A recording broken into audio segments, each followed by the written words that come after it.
Bonjour à tous et bienvenue pour ce nouveau test. Aujourd'hui, on va parler des True Wireless, des One More ConfoBuds Pro qui sont sortis à 100 € environ.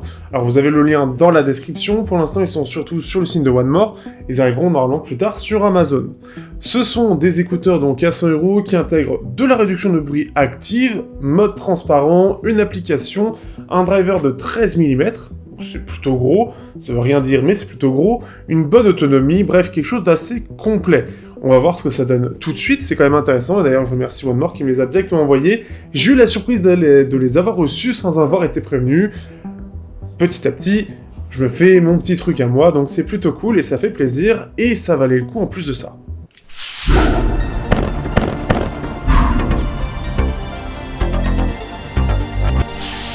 Au niveau du design, on se retrouve avec des intras qui sont comme les premiers ConfoBuds, vraiment tout arrondi. C'est assez marrant, c'est assez mignon, mais ce qui fait que donc on a une boîte qui est vraiment très fine, qui est très jolie, avec un effet mat qui permet de pas rendre trop cheap l'ensemble pour 100 $. On a droit de la charge rapide en USB type C, donc ce qui est bien sympathique. On a même le petit truc One More, Hear More, donc voilà. Petit logo, pas de charge sans fil par contre. Quand on les ouvre, on va avoir directement les écouteurs qui vont s'allumer. Donc c'est une petite chose sympathique. On va pouvoir les réappairer si besoin entre eux. Et donc ils ont tendance à clignoter. Alors je vais juste les refermer. D'ailleurs ils s'éteignent quand vous les fermez. Hop. Donc voici un petit peu quand ils s'allument. Parce que vous l'aurez pas dans les plans, et c'est assez joli, c'est assez mignon, mais c'est discret, et c'est ça qui est plutôt bien. C'est-à-dire que là, ça va se montrer pour un pairage, mais après, ça reste assez discret, et ça change un peu de ce que l'on voit avec juste la petite LED classique. On a un design qui est simple et efficace, toujours cette idée de brosse à dents, mais toujours le côté très arrondi, ce qui fait qu'il est à la fois extrêmement standard dans sa proposition globale de design, mais en même temps, dans cette proposition, il reste très différent et très à part si on compare aux autres, avec quelque chose de très droit, assez carré au final. Ici, ce côté hyper arrondi de partout, de tous les angles, le démarque clairement de la concurrence. Ils sont assez confortables, c'est du semi-intra, donc comme les AirPods Pro, il y en avait d'autres que j'avais testés, les Libratones par exemple, qui sont aussi dans cette même idée, ce qui fait qu'on n'a jamais une insertion très profonde dans l'oreille. Pour ceux qui apprécient ça, ce sera vraiment très agréable.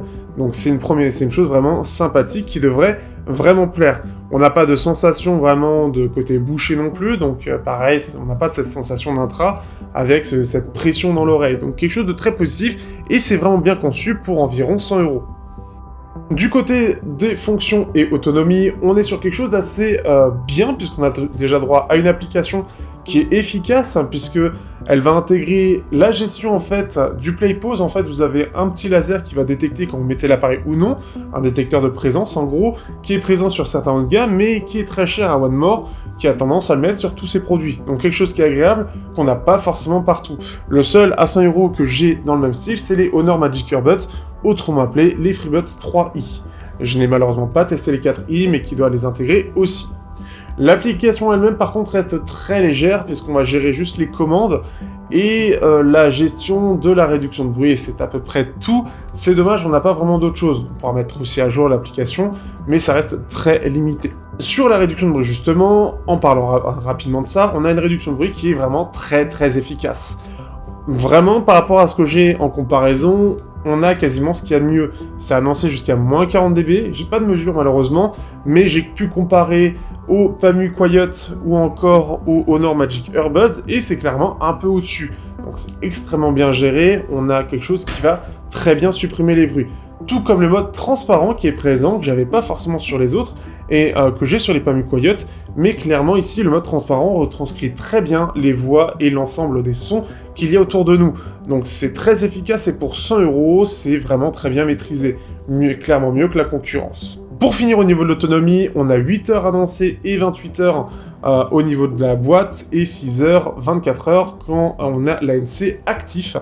Donc ce qui fait que c'est vraiment pas mal. On a une autonomie qui est assez large, encore une fois pour 100 € face à la concurrence. On fait mieux où on est généralement avec de l'ANC aux alentours des 4 heures, 4h30, 5 heures. On commence à avoir de la concurrence qui arrive avec les 6, 7, 8 heures, mais ça reste encore assez léger, comme par exemple Jabra. Au niveau du son maintenant, puisque c'est principalement ça qui nous intéresse, le son est vraiment pas mal du tout. On est sur une signature qui est assez équilibrée, un petit peu plus dans les basses, un peu plus dans les hautes fréquences pour faire ressortir un peu les détails, et un driver qui est, pour 100 € plutôt technique. On est un peu dans ce que se fait les Pamu Quiet et les Honor Magic Earbuds, plus les Pamu Quiet d'ailleurs qui sont un peu plus techniques, mais ce qui fait que la différence face aux Pamu Quiet, c'est surtout le côté vraiment plus équilibré. Quand vous désactivez l'ANC, vous avez un son qui est quand même assez neutre. Quand vous activez l'ANC, notamment l'ANC en mode fort, le plus performant donc, eh bien on a quelque chose qui est un peu plus basseux, on sent qu'on a une signature en V qui se distingue un peu, avec un peu plus de basse et un peu plus d'aigu. Ce qui fait que c'est plutôt pas mal, et on a un son qui reste, malgré ce côté un peu plus basseux, etc., vraiment beaucoup plus équilibré que la concurrence. D'un côté, les Magic Earbuds, eux, proposent un son qui est équilibré mais très brillant, avec des très hautes fréquences qui sont vachement poussées, ce qui n'est pas forcément agréable et qui peut être un peu agressif. Et de l'autre, on a les Pamu Quiet qui sont clairement très basseux, avec des aigus en retrait, mais une belle exposition de la basse. Alors encore une fois, on a un driver de 13 mm, mais ça ne veut pas dire grand chose, hein, c'est juste des choix. Mais clairement, on a une excellente dynamique, on a un choix de côté neutre qui va dans l'ensemble de ce que fait actuellement One More, et qui se distingue un peu de la concurrence qui va flatter les oreilles, donc c'est plutôt une bonne chose, sans être pour autant agressif, comme peut l'être les Honor qui sont assez équilibrés, mais qui poussent un peu trop dans les hautes fréquences. J'ai comparé les RNT 300 que j'apprécie particulièrement, ils sont pas NC, mais le côté technique reste encore pour eux.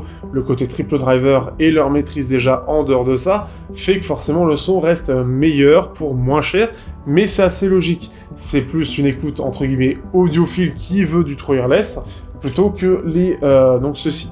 On a aussi les Mifo 7 qui sont un peu plus chers, hein, pareil avec son driver dynamique pour 150 €, mais pas d'ANC, beaucoup plus premium, un son qui est de meilleure qualité, pareil, ça ressemble plus au Pamu Quiet en termes de son, c'est-à-dire qu'on a un son basseux avec des aigus un peu en retrait, on a un son chaleureux, mais qui s'exprime vraiment très très bien. Mais on a aussi ce côté semi-entra, et je vous les conseille pour ceux dont l'ANC n'est pas vraiment hyper important, ils sont vraiment très très bien. Les One More, encore une fois, se distinguent de par son côté assez équilibré, assez doux, et de par un driver qui est quand même bien maîtrisé de la part de One More, avec un bon équilibre bien détaillé, sans qu'on ait cet effet de compression, avec une scène qui reste relativement large. Donc pour 100 €, on a quelque chose qui est tout à... Ce qui fait que, qu'est-ce qu'on peut penser donc de ces One More ConfoBuds Pro? Eh bien, pour 100 €, c'est une alternative viable à pas mal d'intras qui sont dans cette zone-là de prix. Ce qui est bien, c'est déjà d'une part, on a un son qui est assez équilibré, avec des voix qui sont très naturelles, avec une basse qui va pas trop s'exprimer ou pas trop envers l'ensemble du son, des aigus qui restent assez doux mais qui sont présents, et ce qui fait que par rapport à d'autres, eh bien, on va avoir cette belle présence, cette belle expression globale du son, et globalement, une belle séparation, pas mal de détails, tout en ayant en plus de ça une réduction de bruit active qui est quand même bien performante et qui va permettre vraiment de s'isoler. Donc c'est vraiment pas mal face à la concurrence, ça se défend très bien. Je sais qu'il y a les FreeBuds 4i qui sont sortis, qui sont apparemment parmi les meilleurs à 100 €, et je pense que d'ailleurs le marché va beaucoup se concentrer sur cette gamme de prix par la suite. C'est vraiment une gamme de prix où on peut mettre de l'ANC, des drivers qui sont tout à fait corrects, et un ensemble qui va avoir un certain équilibre. Et clairement, ça se montre avec Google, on a Huawei qui va là-dessus. One More reste une plus petite marque face à ces deux géants, forcément, mais propose quelque chose qui est vraiment très bien maîtrisé, et surtout avec cette idée on n'est pas obligé d'offrir quelque chose qui soit spécifiquement basseux pour que les gens apprécient. Ce qui lui permet en plus de ça d'être plus polyvalent que le reste, et qu'on peut écouter sur beaucoup plus de styles. Et encore une fois, face au FreeBuds 3i ou Magic Earbuds, on a quelque chose qui n'est pas agressif malgré ça. Et ça, c'est aussi une excellente chose, parce que certains, qui veulent donner un côté un peu plus technique, vont booster au niveau des hautes fréquences, et ça va vous casser les oreilles, ça va vous fatiguer. Ici, on a quelque chose qui reste très plat, et qui fait que c'est très bien maîtrisé. Dans tous les cas, j'espère que ça vous aura plu, n'hésitez pas à passer sur le Discord, ça fera toujours plaisir, likez, partagez comme d'habitude la vidéo, c'est toujours ça qui permet de me mettre en avant, et si vous avez des questions, n'hésitez pas dans les commentaires. Sur ce, je vous dis à bientôt pour de prochains tests sur Teknoid.